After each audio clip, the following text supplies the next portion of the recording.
एक गाय अपने दो बच्चों के साथ नई नई जंगल में रहने आई थी। उसका एक बेटा था और एक बेटी थी। उसकी बेटी बहुत ज्यादा सीधी सादी थी, वहीं दूसरी तरफ उसका बेटा बहुत शैतान था। वह बहुत शैतानियाँ किया करता था। बेटी स्वीटी अपनी मम्मा से बहुत ज्यादा प्यार किया करती थी। ऐसे ही एक दिन गाय अपनी बेटी और अपने बेटे को घास खिलाने लेकर जाती है, परंतु जंगल में बस थोड़ी सी ही हरी हरी और ताजी ताजी घास थी। मम्मा गाय कहती है, स्वीटी बेटा, तुम जाकर कहीं और से घास खा लो। ये हरी हरी ताजी ताजी घास तुम मेरे बेटे के लिए छोड़ दो। परंतु मम्मा, मेरा भी मन कर रहा है हरी हरी ताजी ताजी घास खाने का। गाय उसे डांट देती है और वहाँ से भगा देती है। बेचारी स्वीटी आगे जाती है और वहाँ से एक अजीब सी घास खाने लगती है। वह दुष्ट गाय अपनी बेटी से ज्यादा अपने बेटे से प्यार किया करती थी। मम्मा गाय और बच्चे तीनों घास खाकर अपने घर की ओर वापस आते हैं, परंतु स्वीटी की हालत खराब होने लगती है, क्योंकि स्वीटी ने जो घास खाई थी वह अच्छी किस्म की घास नहीं थी। उस घास से किसी प्रकार की बीमारी हुआ करती थी। स्वीटी वह घास खाकर बीमार पड़ जाती है। जैसे तैसे स्वीटी की रात तो गुजर जाती है, परंतु सुबह सुबह स्वीटी की हालत और ज्यादा खराब होने लगी थी। स्वीटी से तो अब चला भी नहीं जा रहा था, ना ही कुछ खाया पिया जा रहा था। परंतु स्वीटी की माँ बहुत जालिम थी। उसे स्वीटी पर बहुत गुस्सा आ रहा था। न जाने इसे ये कौन सी बीमारी लग गई है। कहीं ऐसा ना हो कि मेरे बेटे को भी यही बीमारी लग जाए और मुझे भी। मुझे इसे ठिकाने लगाना होगा। एक काम करती हूँ, इसे मैं कहीं और छोड़ आती हूँ। वैसे भी कुछ दिनों की मेहमान है, ये तो मर ही जाएगी। माँ गाय अपनी बेटी के लिए ऐसा सोच रही थी, कहीं उसकी यह बीमारी उसके बेटे को न लग जाए। इसलिए वह उसे एक जंगल में ले जाती है और दूर छोड़कर उसे वापस आ जाती है। स्वीटी के अंदर इतनी हिम्मत ना थी कि वह अपनी माँ के पीछे पीछे वापस आ सके। स्वीटी बेचारी भूखी प्यासी एक जगह पर बैठी रहती है। वह कुछ नहीं कर पा रही थी। स्वीटी की तो अब आवाज भी नहीं निकल रही थी। ऐसे ही 2 दिन गुजर जाते हैं। स्वीटी को तो होश भी ना था कि वह कहाँ पड़ी है, क्योंकि 2-3 दिन से उसने कुछ खाया पिया जो नहीं था। वह भूख के चलते और अपनी बीमारी के चलते बेहोश हो गई थी। तभी गुड़िया अपने दोस्तों के साथ जंगल में खेल रही होती है, जहाँ जग्गू की नजर उस गाय पर पड़ जाती है। लो लो लो लो लो लो लो लो लो लो लो। ये क्या चीज है? लगता है ये कोई अजीब सा प्राणी है। दोस्तों दोस्तों, गुड़िया किक्की जल्दी आए यहाँ देखे मैंने क्या ढूंढा है। यहाँ पर तो कोई अजीब सा प्राणी है, ना जाने यह कौन है। जल्दी आए गुड़िया किक्की। गुड़िया और किक्की दोनों उसके पास आते हैं तो देखते हैं वहाँ पर एक गाय का बछड़ा अधमरी हालत में पड़ा है। जग्गू, ये कोई अजीब प्राणी नहीं है।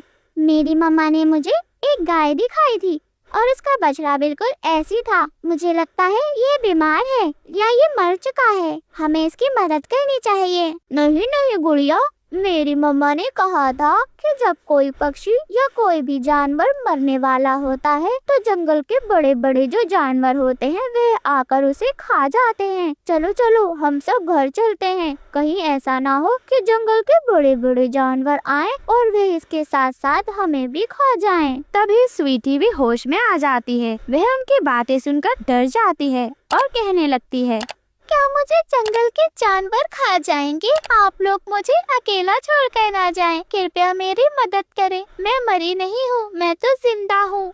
गाय को बोलता देख जग्गू तो बहुत ज्यादा डर जाता है और वह वहाँ से फौरन भाग जाता है। किक्की भी उसके पीछे पीछे भाग जाता है, परंतु गुड़िया बहुत ज्यादा बुद्धिमान थी। वह वहाँ से जाती नहीं है, बल्कि उसकी मदद करने की सोचती है। गुड़िया उसे समझाती है, आप बिल्कुल भी चिंता ना करें, मैं अभी अपनी मम्मा को यहाँ लेकर आती हूँ। वह आपकी मदद जरूर करेंगी। गुड़िया उस गाय को सहानुभूति देकर वहाँ से सीधे अपने घर की ओर आ जाती है और अपनी माँ को सारी बात बताती है।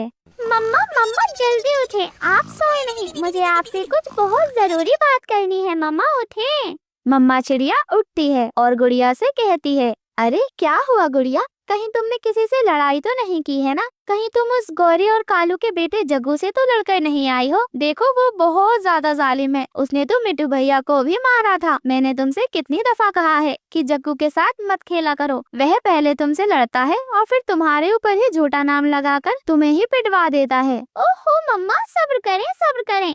ऐसी कुछ भी बात नहीं है। दरअसल हम लोग जंगल में घूमने गए थे, हम वहाँ खेल रहे थे, तभी हमारी नजर एक गाय के बछड़े पर पड़ी। वह तो बहुत ज्यादा बीमार था। मम्मा, उसे हमारी मदद की जरूरत है। लगता है वह मर जाएगी। इससे पहले उसे कुछ हो, चलिए चलकर हमें उसकी मदद करनी चाहिए। हाँ गुड़िया बेटी, आप बिल्कुल सही कह रही हैं, परंतु हम क्या कर सकते हैं? हम उसकी मदद कैसे करेंगे? हम इतने छोटे छोटे पक्षी हैं, हम उसकी मदद नहीं कर पाएंगे। यदि वह बीमार है और उसकी हालत ऐसी है कि वह मरने वाली है, तो हम क्या ही कर पाएंगे? हमारे घर में तो खाने के लिए कुछ दाना पानी भी नहीं है और जंगल में भी सूखा पड़ा है। इतनी जल्दी घास नहीं मिलेगी ताजी ताजी, हम उसे कहाँ से खिलाएंगे? परंतु मम्मा, आपने ही मुझे सिखाया है कि हमें कभी भी हार नहीं माननी चाहिए और हमें मदद करनी चाहिए। कृपया आप मेरे साथ चलें। हरी घास तो मैं ढूंढ कर ले आऊंगी, चाहे मुझे दूसरे जंगल ही क्यों ना जाना पड़े।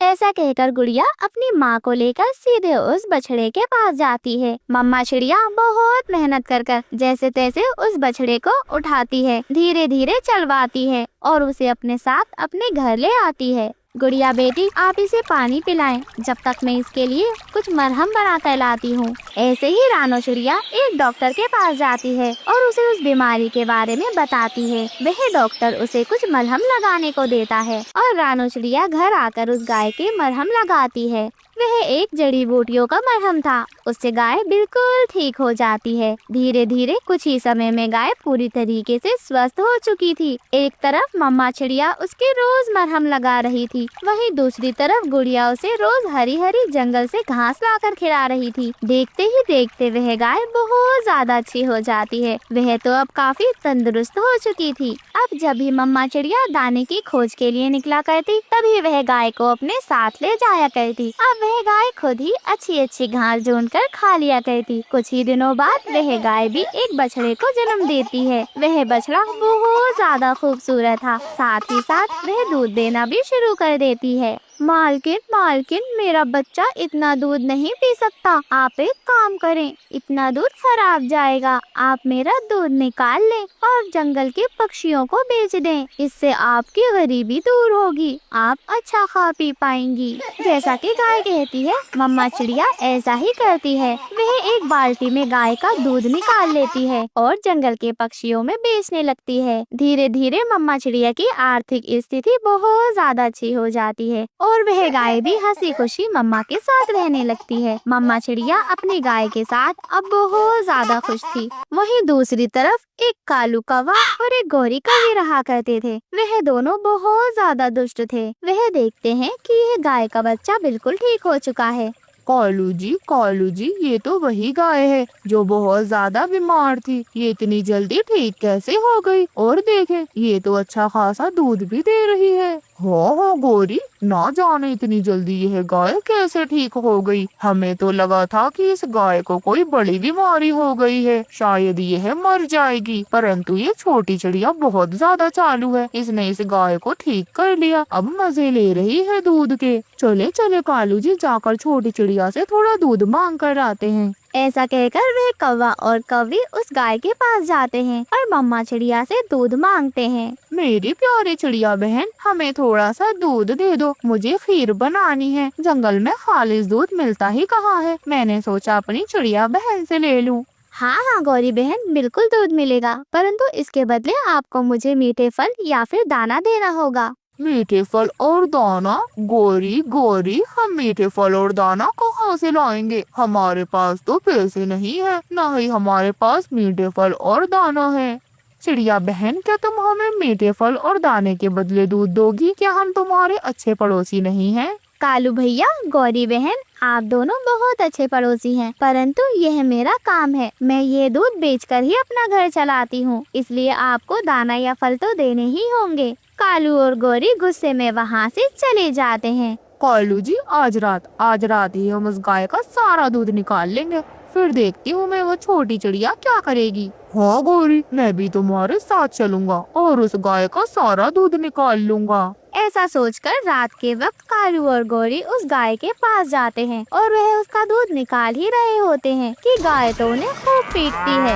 इतनी जोर जोर से आवाजें सुनकर मम्मा चिड़िया घर से बाहर आ जाती है। कालू भैया, गौरी बहन, शर्म करें। आज तक आप जंगल के पक्षियों के दाने चुराया करते थे, अंडे चुराया करते थे, परंतु अब आप मेरी गाय का दूध भी चुराने आ गए। आपको जरा शर्म नहीं आती। आपके साथ जो हुआ अच्छा हुआ। वह दुष्ट कौवा कभी शर्मिंदा होकर वहाँ से भाग जाते हैं। वहीं मम्मा चिड़िया अपनी बेटी गुड़िया अपनी गाय के साथ बहुत हंसी खुशी रहने लगती है।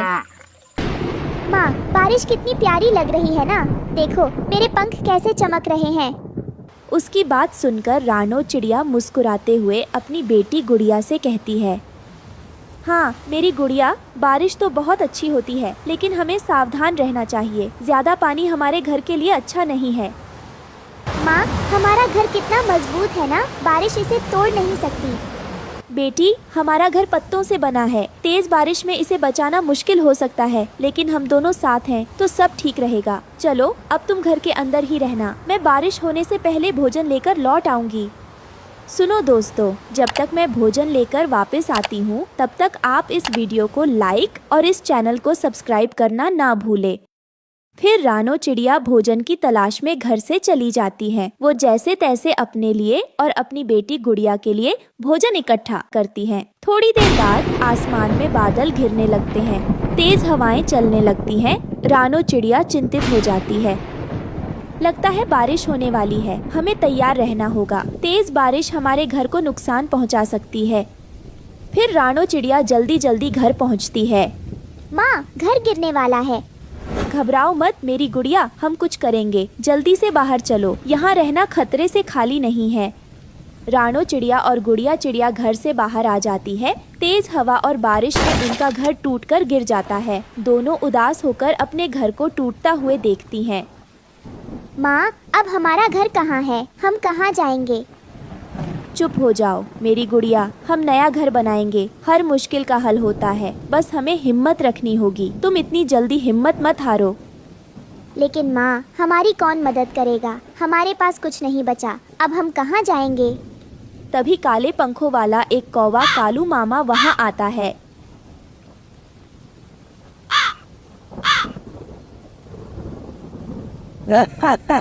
अरे रानो बहन, क्या हाल है? सुना है तुम्हारा घर गिर गया। अब क्या करोगी तुम? कुछ सोचा है तुमने या नहीं? हम नया घर बनाएंगे कालू भैया, मेहनत से सब कुछ मुमकिन है।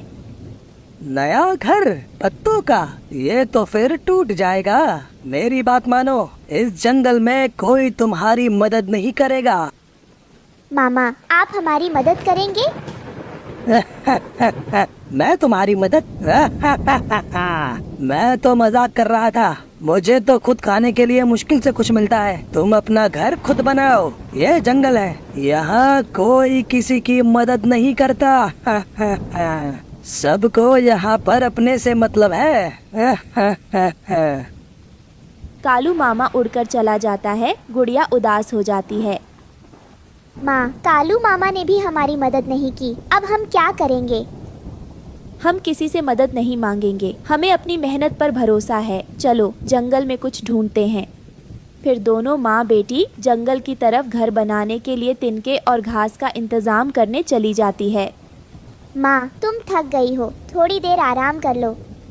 नहीं मेरी बच्ची, हमें घर बनाने का सामान ढूंढना होगा। चलो आगे चलते हैं। कुछ देर बाद गुड़िया को एक झाड़ी से आवाज आती हुई सुनाई देती है। माँ, ये आवाज कहाँ से आ रही है? लगता है कोई रो रहा है। चलो देखते हैं, कोई मुसीबत में हो सकता है। दोनों वहाँ जाते हैं और देखते हैं कि एक सुंदर परी जाल में फंसी हुई है। कृपया करके मुझे बचा लो, मैं यहाँ कई दिनों से फंसी हुई हूँ। परी, तुम यहाँ कैसे फंसी? कालू कौवे ने मुझे इस जाल में फंसाया, मैं उड़ नहीं पा रही। अगर तुम मेरी मदद करोगी तो मैं तुम्हारा एहसान कभी नहीं भूलूंगी। माँ, हमें इन्हें बचाना चाहिए, ये हमारी मदद करेंगी। ठीक है परी, तुम डरो मत, हम तुम्हें बचाएंगे। रानो चिड़िया और गुड़िया चिड़िया जाल को चोंच से काटने लगती है। कुछ देर बाद परी जाल से आजाद हो जाती है। परी आजाद होकर रानो चिड़िया और गुड़िया चिड़िया के सामने खड़ी होती है। उसकी आंखों में आंसू हैं। तुम दोनों ने मेरी जान बचाई। मैं तुम्हारा यह एहसान कभी नहीं भूलूंगी। मैं तुम्हारा धन्यवाद कैसे करूं? हमें धन्यवाद नहीं चाहिए, हमें तो बस अपना घर चाहिए जहाँ मेरी गुड़िया सुरक्षित रह सके। तुमने मेरी जान बचाई। मैं तुम्हें एक उपहार दूंगी। परी अपनी छड़ी घुमाती है और तभी एक सुंदर जादुई घर प्रकट हो जाता है। वह घर जादुई लहंगे से बना था, लेकिन मजबूत और टिकाऊ था। माँ देखो, हमारा नया घर, ये तो लहंगे जैसा लग रहा है। परी, तुमने हमारा जीवन बदल दिया। यह उपहार हमारे लिए अनमोल है। हम तुम्हारा ये एहसान कैसे चुका पाएंगे? यह घर कभी नहीं टूटेगा रानो चिड़िया। यह तुम्हारे साहस और दया का इनाम है। परी उड़कर आसमान में गायब हो जाती है। रानो चिड़िया और गुड़िया चिड़िया खुशी खुशी नए घर में चली जाती है। कुछ दिनों बाद कालू मामा फिर से आता है। वो नए घर को देखकर हैरान हो जाता है। अरे रानो, ये घर कहाँ से आया? क्या ये घर तुम्हारा है? हाँ कालू, यह हमारा घर है। मेहनत और सच्चाई से सब कुछ मुमकिन है। और याद रखना, दूसरों की मदद करना कभी मत भूलना। जो दूसरों को सताता है उसकी हार होती है। कालू मामा शर्मिंदा होकर वहाँ से चला जाता है। माँ, अब हमारा घर हमेशा सुरक्षित रहेगा, है ना? हाँ मेरी गुड़िया, हमारा घर और हमारा प्यार हमेशा अमर रहेगा। फिर दोनों माँ बेटी खुशी से अपने नए लहंगे घर में रहने लगती हैं। अब उन्हें किसी भी चीज की कोई चिंता नहीं थी। अरे, इस बार तो बारिश ही नहीं हो रही है। मेरे धान के पौधे सूखने लगे हैं। क्या होगा अगर बारिश नहीं हुई तो? मैं अपने बच्चों को क्या खिलाऊंगी? मेरी तो कुछ भी समझ में नहीं आ रहा, क्या करूं? रानो चिड़िया की आंखों में आंसू आ जाते हैं। पास में बैठे छोटे छोटे बच्चे उसे दुखी देखकर परेशान हो जाते हैं। माँ, हम सब मिलकर क्या कर सकते हैं? बताइए, हम आपकी मदद कैसे करें? अरे प्यारे बच्चों, तुम्हारी मदद के लिए धन्यवाद, लेकिन ये तो बारिश का मामला है। अगर बारिश नहीं होगी तो सारे पौधे सूख जाएंगे। इसमें हम कुछ भी नहीं कर सकते। वहीं एक पेड़ पर गोरी कौवी रानो चिड़िया की बात सुन रही थी और वो खुद से बड़बड़ा रही थी। अगर रानो चिड़िया के सारे धान के पौधे सूख जाएं तो मजा आ जाएगा। मुझे उसकी मेहनत देखकर जलन होती है। हाँ, अब वो भूखी रहेगी तो मेरे कलेजे को ठंडक मिलेगी। रानो चिड़िया बारिश के इंतजार में उदास होकर बैठी थी। अचानक उसके सामने एक सुनहरा बैल आता है जिसके सींग चमक रहे थे। उसका नाम सोना बैल था।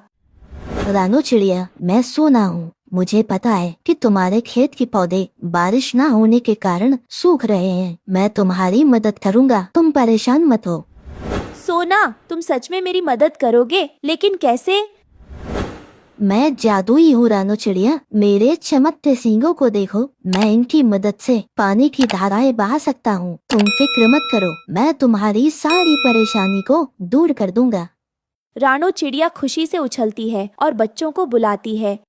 सुनो बच्चों, देखो, सोना बैल हमारे खेत को हरा भरा करने के लिए आया है। अरे वाह, सोना बैल तो जादूगर है। अब हमारा खेत बच जाएगा। अब हमें कोई परेशानी नहीं होगी। गोरी कौवी को यह सब देखकर गुस्सा आता है। नहीं, बिल्कुल नहीं। मैं ऐसे नहीं होने दूंगी। मैं उस बैल को भगाकर रहूंगी। फिर गोरी कौवी चुपके से सोना बैल के पास जाती है और उससे बहस करती है। तुम यहाँ क्या कर रहे हो सोना? रानो का खेत बचाने की कोई जरूरत नहीं है। यहाँ बारिश नहीं होगी, समझे तुम? मैं रानो चिड़िया की मदद करने आया हूँ और मैं हर हाल में इसे पूरा करूँगा। तुम मुझे रोक नहीं सकती। सोना अपने सींगों को हिलाकर जमीन को हरी भरी करने की कोशिश करता है। बच्चे भी उसके पास खड़े होकर खुश हो जाते हैं। रानो चिड़िया देखो, मैं अपने जादुई सींगों से यहाँ बारिश करूँगा और तुम्हारे धान फिर से हरे हो जाएंगे। धन्यवाद सोना, मैं तुम्हारे इस एहसान को कभी नहीं भूलूंगी। तुम जैसे दोस्त के बिना मेरा खेत सूख ही जाता। ऊपर वाले का लाख लाख शुक्र है जिन्होंने मेरी मदद के लिए तुम्हें भेजा। सोना भैया, आप तो सच में जादूगर हो। नहीं बच्चों, मैं सिर्फ तुम्हारा सच्चा दोस्त हूँ। दोस्त एक दूसरे की मदद करते हैं। इतने में गोरी कौवी ऊपर पेड़ पर बैठी हुई सारा दृश्य देखती है। वो जलन में बड़बड़ाती है और नीचे उतरती है। वो रानो चिड़िया के धान के पौधों को नष्ट करने की चाल सोचती है। ऐसे कैसे? मैं इतनी आसानी से हार मानने वाली नहीं हूँ। मुझे रानो चिड़िया के इस खेत में आग लगानी होगी, फिर ये धान फिर से सूख जाएंगे और रानो चिड़िया के हाथ कुछ नहीं लगेगा। गौरी कौवी छुप छुप कर रानो के खेत में कुछ सूखी लकड़ियां और पत्ते लाकर इकट्ठा करने लगती है। वह जलाने की योजना बनाती है, पर तभी उसे रानो और बच्चों की बातें सुनाई देती है। मेरे प्यारे बच्चों, हमें अपने खेत को सुरक्षित रखना होगा। अगर किसी ने इसे नुकसान पहुंचाने की कोशिश की तो हम सब मिलकर उसका सामना करेंगे। गौरी कौवी यह सुनकर डर जाती है, लेकिन वह अब भी अपने इरादों से पीछे नहीं हटती। वह रात को खेत में आग लगाने का प्लान बनाती है। रात को सब सो रहे होते हैं। गौरी कौवी चुपके से रानो चिड़िया के खेत के पास आती है और सूखी पत्तियों में चिंगारी लगाकर खेत में आग लगाने की कोशिश करती है। अब रानो चिड़िया का खेत जल जाएगा। अब देखती हूँ कौन इसे बचाता है। अचानक सोना की नाक में धुएं की गंध आती है। वह जल्दी से उठता है और रानो चिड़िया और बच्चों को उठाकर खेत की ओर जाता है। रानो चिड़िया उठो, देखो तुम्हारे खेत में आग लग रही है। क्या आग? मेरे मेहनत से उगे हुए धान जल रहे हैं। ये कैसे हुआ? माँ, हमें जल्दी से आग बुझाने की कोशिश करनी होगी। सोना भैया, क्या आप कुछ कर सकते हैं? मैं अपने सींगों से इस आग को बुझाने की कोशिश करूँगा। सोना बैल अपने जादुई सींगों से बारिश करता है, जिससे आग धीरे धीरे बुझने लगती है।